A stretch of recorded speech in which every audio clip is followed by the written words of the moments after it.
வணக்கம். நான் உங்கள் ஜெய்சங்கர். கடந்த வாரம் நான் ஒரு வீடியோ போட்டிருந்தேன். மார்க்கெட் வந்து இதுக்கப்புறம் ரெக்கவரி ஆகிறதுக்கான வாய்ப்புகள் இருக்கு. பிகாஸ் நல்ல ஒரு சப்போர்ட்ல இருக்கு அப்படின்னு சொல்லிட்டு. ஸோ நம்ம எதிர்பார்த்த அந்த ஹை வந்து பார்த்தீங்கன்னா 24,000 நெருங்கிறதுக்கு வாய்ப்புகள் இருக்கு. அந்த இடம் வந்ததுன்னா மறுபடியும் கூட இந்த மார்க்கெட் உங்களுக்கு செல்லிங் ஃபார்ம் ஆகும். நான் ஒரு வியூ கொடுத்துருந்தேன். அதுதான் இப்போ நடந்துகிட்டு இருக்கு. ஸோ இந்த பங்குச்சந்தை அப்படிங்கிறது முழுக்க முழுக்க ஒரு ரிஸ்க் சம்மந்தப்பட்டது தான். நீங்கள் பண்ணுற முதலீடு அப்படிங்கிறது எந்த விதத்திலையும் யாருமே வந்து உங்களுக்கு உத்தரவாதம் கொடுக்க மாட்டாங்க. ஸோ பங்குச்சந்தையில் நீங்கள் முதலீடு பண்ணுறீங்க அப்படின்னா நல்ல ஒரு நிதி ஆலோசகரை பயன்படுத்தி நீங்கள் முதலீடு செய்யுங்க. வாங்க, நம்ம கொடுக்கக்கூடிய இந்த தகவல் அப்படிங்கிறது முழுக்க முழுக்க ஒரு எஜுகேஷனல் பர்பஸ்க்காக நான் கொடுக்குறேன். வாங்க வீடியோக்குள்ள போகலாம். ஸோ இப்போ பாருங்க, போன வாரத்தில் நான் ஒரு வீடியோ கொடுத்துருந்தேன். அதில் நான் சொன்ன விஷயங்கள் என்னன்னு கேட்டிங்கன்னா, மார்க்கெட் வந்து உங்களுக்கு இந்த ரேஞ்சில் இருந்து மேபி 24,000க்கு டச் ஆகிறதுனா வாய்ப்புகள் இருக்குது அப்படிங்கிற மாதிரி நான் ஒரு வியூ கொடுத்துருந்தேன். ஸோ அது நடந்ததா இல்லையா அப்படிங்கிறத இப்போ நான் பார்க்க இப்போ பாருங்கள், இந்த இடத்துல இருக்கும்போது நான் சொன்னேன் 23,750 அந்த ரேஞ்சில் இருக்கும்போது நான் என்ன சொல்லியிருந்தேன்னா, மார்க்கெட் உங்களுக்கு 24,000 வந்து டச் பண்ணுறதுக்கான வாய்ப்புகள் இருக்குது அப்படிங்கிற மாதிரி ஒரு வியூ கொடுத்தேன். எக்ஸாக்டாக வந்து மறுநாளே உங்களுக்கு அந்த லெவலில் வந்து ரீச் பண்ணிடுச்சு. ஸோ இப்போ வந்து என்ன நிலவரம் அப்படின்னு பார்த்தோம்னா, இந்த மார்க்கெட்டை பொறுத்த வரைக்கும் இப்போ 24,000லேருந்து அந்த மார்க்கெட் அதுக்கு மேலே பிரேக் அவுட் ஆகாமல் அந்த இடத்துல தான் மறுபடியும் மறுபடியும் உங்களுக்கு செல்லிங் வந்து ஃபார்ம் ஆகுது. இன்றைக்குமே இந்த மார்க்கெட் என்ன பண்ணுச்சுன்னு கேட்டிங்கன்னா, நியூட்ரலாக தான் ஓப்பன் ஆகுது. நேத்தியோட க்ளோசிங் ப்ரைஸ்லேருந்து இன்னைக்கு ஓப்பன் ஆகின மார்க்கெட் வந்து ஒரு நியூட்ரல். பெருசாக கேப் அப்பும் இல்லை, பெருசாக கேப் டவுனும் இல்லை. ஸோ இந்த மாதிரியான ஒரு வியூ தான் கொடுத்துருக்கு. அப்போ என்னன்னா,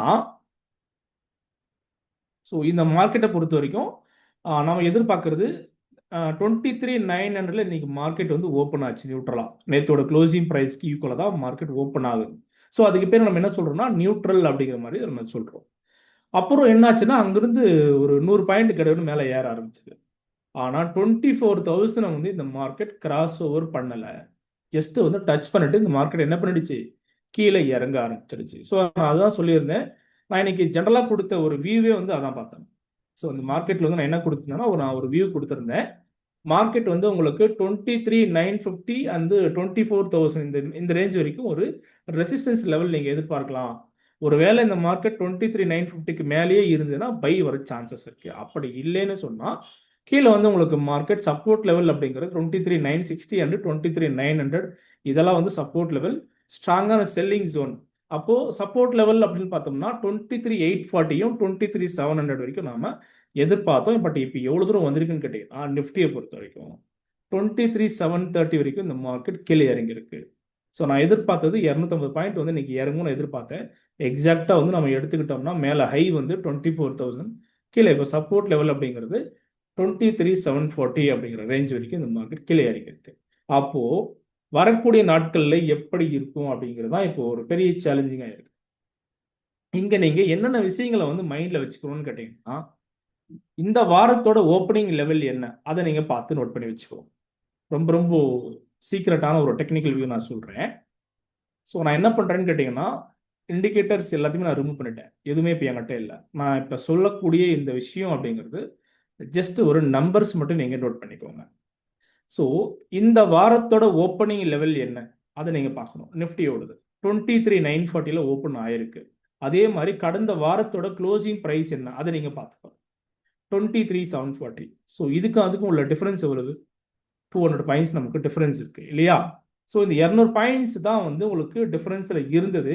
அதையும் இப்போ டச் பண்ணிடுச்சு மார்க்கெட். மேலே எவ்வளோ தூரம் மேலே ஏறி பாருங்க. 940ல இருந்து நமக்கு எவ்வளோ தூரம் மேலே போகுது? 24,080. So something. அப்போ இங்கேயுமே நமக்கு ஒரு 150 பாயிண்ட்ஸ் வந்து ப்ளஸ்ல போச்சு. தவிர நமக்கு எப்போ இன்னைக்கு இந்த வாரத்தோட ஓப்பனிங் லெவலை உடைச்சு கீழே வந்துச்சோ 23,940க்கு கீழே, அப்பவே வந்து ஒரு செல்லிங் வந்து நமக்கு ஃபார்ம் ஆயிடுச்சு. ஸோ இதெல்லாம் வந்து ஒரு சீக்ரெட்டான ஒரு டெக்னிக்கல் வியூ தான். நல்லா இருக்கும், பார்த்துக்கோ. ஸோ எப்போ நமக்கு இந்த வாரத்தோட ஓப்பனிங் லெவலுக்கு மேலே பிரேக் அவுட் ஆகிட்டு கிராஸ் ஓவர் பண்ணி மேலே போகுதோ அப்போ பையிங் நல்லா இருக்கும். அதே மாதிரி இந்த வாரத்தோட ஓப்பனிங் லெவலை பிரேக் பண்ணி கீழே வருதுன்னு சொன்னால் அது அடுத்த சப்போர்ட் லெவலுக்கு போகும். அடுத்த சப்போர்ட் லெவல் அப்படிங்கிறது எங்க இருக்கு? போன வாரத்தோட க்ளோசிங் லெவல். ஸோ இது ரொம்ப சிம்பிளான ஒரு விஷயம். ஓகேங்களா? இப்போ நமக்கு மார்க்கெட் எங்க இருக்குன்னு கேட்டீங்கன்னா, ஜஸ்ட் வந்து அந்த ஜோன்ல தான் இருக்கு. கடந்த வாரத்தோட க்ளோசிங் பிரைஸ்ல தான் இப்போ மார்க்கெட் இருக்கு, ட்ரேட் ஆயிட்டு இருக்கு. அப்போ வரக்கூடிய நாட்கள்ல உங்களுக்கு இந்த ரெண்டு விஷயத்தையும் நீங்க மார்க் பண்ணிக்கணும். என்ன? இன்னைக்கு க்ளோஸ் ஆகிற மார்க்கெட் வேல்யூ. அப்போ என்னாச்சு இன்னைக்குன்னா இந்த வாரத்தோட க்ளோசிங் லெவல் ஆயிடுச்சா, கடந்த வாரத்தோட க்ளோசிங் லெவல், அந்த 2 வேல்யூ நீங்க நோட் பண்ணிக்கணும். நல்லா புரிஞ்சுக்கணும். இந்த 2 வேல்யூக்கும் கீழே தான் மார்க்கெட் அடுத்த வாரம் உங்களுக்கு ஓப்பன் ஆகுதோ அல்லது ட்ரேட் ஆகுதோ அப்படின்னா செல்லிங்கான வாய்ப்பு தான் அதிகமாக இருக்கும். புரிஞ்சுங்களா? டவுன்ஃபால் ஆகிறதுக்கான வாய்ப்புகள் தான் இருக்கும். அதே மாதிரி ஒருவேளை உங்களுக்கு இந்த 2 வேல்யூக்கும் மேலே, எந்த 2 வேல்யூ, போன வாரத்தோட க்ளோசிங் ப்ரைஸ், இந்த வாரத்தோட க்ளோசிங் ப்ரைஸ், இந்த 2 வேல்யூக்கும் மேலேயோ அல்லது இந்த வாரத்தோட ஓப்பனிங் லெவல், அதாவது 23,940க்கு மேலே இந்த மார்க்கெட் ஓப்பன் ஆயிட்டு, இல்லை ஒருவேளை இந்த ரேஞ்சு, அந்த 2 ரேஞ்சையும் கிராஸ் ஓவர் பண்ணிட்டு மார்க்கெட் மேலே போகுது அப்படின்னு சொன்னால் பையிங் நல்லா இருக்கும். நான் மறுபடியும் கூட உங்களுக்கு ரிப்பீட் பண்ணுறேன். உங்களுக்கு பை வரணும் ஸ்ட்ராங்கா அப்படின்னா நம்ம எப்போ ஸ்ட்ராங்கான ஒரு என்ட்ரி எடுக்கலாம், இல்லை பை சைடில் வந்து எப்போ நம்ம ஃபோக்கஸ் பண்ணலான்னு கேட்டிங்கன்னா, இந்த வாரத்தோட க்ளோசிங் ப்ரைஸையும் நோட் பண்ணிக்கோங்க, கடந்த வாரத்தோட க்ளோசிங் ப்ரைஸையும் நோட் பண்ணிக்கோங்க. இந்த 2 ரேஞ்சுக்கும் மேலே தான் இந்த மார்க்கெட் அடுத்த வாரம் ஓப்பன் ஆகுது இல்லை ட்ரேட் ஆகுதுன்னு சொன்னால் ஒரு மாதிரி நியூட்ரல் பேலன்சிங்காக தான் இருக்கும், பெருசாக பை இருக்காது. அது எப்போ ஸ்ட்ராங்கான பையா ஆகும்னு கேட்டிங்கன்னா, இப்போ நம்ம இந்த வாரத்தோட க்ளோசிங் ப்ரைஸையும் நோட் பண்ணிக்கிட்டோம், கடந்த வாரத்தோட க்ளோசிங் ப்ரைஸையும் நோட் பண்ணிக்கிட்டோம், கூடவே இந்த வாரத்தோட ஓப்பனிங் ப்ரைஸையும் கிராஸ் ஓவர் பண்ணிட்டு மார்க்கெட் மேலே நிற்கணும். அதாவது 23,950க்கு மேலே அல்லது 24,000க்கு மேலே இருந்துச்சுன்னா கண்டிப்பாக வந்து ஓரளவுக்கு நம்ம பை எதிர்பார்க்கலாம். புரிஞ்சுங்களா? ஸோ இவ்வளோதான் மார்க்கெட், வேற ஒன்றுமே இல்லை. அப்போது இப்போ நான் என்ன சொல்ல வரேன்னு கேட்டிங்கன்னா, வரக்கூடிய நாட்களில் மார்க்கெட் உங்களுக்கு இந்த 2 ரேஞ்சுக்கும் கீழே தான் மார்க்கெட் இருக்குது. இந்த 2 ரேஞ்சு, இந்த வாரத்தோட க்ளோசிங் ப்ரைஸு, கடந்த வாரத்தோட க்ளோசிங் ப்ரைஸு, அடுத்த வாரம் ஓப்பன் ஆகக்கூடிய அந்த லெவலில் இருந்து, ஒருவேளை அடுத்த வாரம் எங்கே ஓப்பன் ஆகும், மேபி ஏதோ ஒரு வேல்யூ வச்சுக்கோங்க, 23,700 ஓப்பன் ஆகுதுன்னு வச்சுக்கோங்க. இப்போ இந்த 3 லெவலுக்கும் கீழே தான் மார்க்கெட் இருக்குன்னு சொன்னால் சிம்பிளாக புரிஞ்சுதா இல்லையா? கடந்த வாரத்தோட க்ளோசிங் ப்ரைஸ், இந்த வாரத்தோட க்ளோசிங் ப்ரைஸ், அதே மாதிரி மண்டே ஓப்பன் ஆகக்கூடிய அந்த லெவல், இந்த 3 வேல்யூக்கும் கீழே தான் மார்க்கெட் இருக்குன்ற சொன்னால் மார்க்கெட் உங்களுக்கு என்ன ஆகும், செல்லிங் ப்ரெஷர்ல வாய்ப்பு. நான் ரொம்ப சிம்பிளாகவே சொல்லிட்டேன்.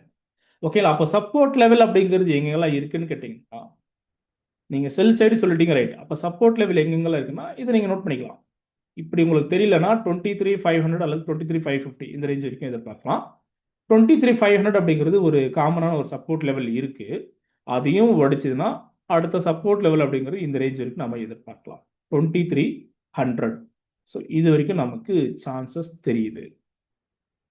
இப்போதைக்கு நம்ம அவ்வளோதான் சொல்ல முடியும். ஸோ நம்ம கொடுக்கக்கூடிய இந்த விஷயங்கள்ல எல்லாமே வந்து பார்த்தீங்கன்னா முழுக்க முழுக்க ஒரு எஜுகேஷனல் பர்பஸ்க்காக தான் கொடுக்குறோம். ஸோ முடிஞ்ச வரைக்கும் நீங்கள் நம்முடைய டெலகிராம் குரூப்பில் ஜாயின் பண்ணிக்கோங்க. லைவ் மார்க்கெட்டில் நிறைய விஷயங்களை நான் உங்களுக்கு ஷேர் பண்ணுறேன், அது ரொம்ப பயனுள்ளதாக இருக்கும். இந்த சேனலை வந்து சப்ஸ்கிரைப் பண்ணிக்கோங்க, உங்கள் ஃப்ரெண்ட்ஸ் அத்தனை பேருக்குமே ஃபார்வர்ட் பண்ணுங்கள். நிறைய விஷயங்கள் நம்ம ஷேர் பண்ணுறோம், பட் அது எத்தனை பேருக்கு ரீச் ஆகுது அப்படிங்கிறது எனக்கு தெரியல. ஸோ உங்களுடைய ஆதரவும் சப்போர்ட்டும் எனக்கு முழுக்க முழுக்க தேவைப்படுது. ஸோ சப்போர்ட் பண்ணுங்கள். எதனா டவுட் இருந்தால் கால் பண்ணலாம், நான் நம்பர் கொடுத்துருக்கேன் டிஸ்கிரிப்ஷனில், அதை பார்த்துக்கோங்க. லைக்ஸ் பண்ணுங்கள், கமெண்ட் இருந்தால் பதிவு பண்ணுங்கள். நன்றி.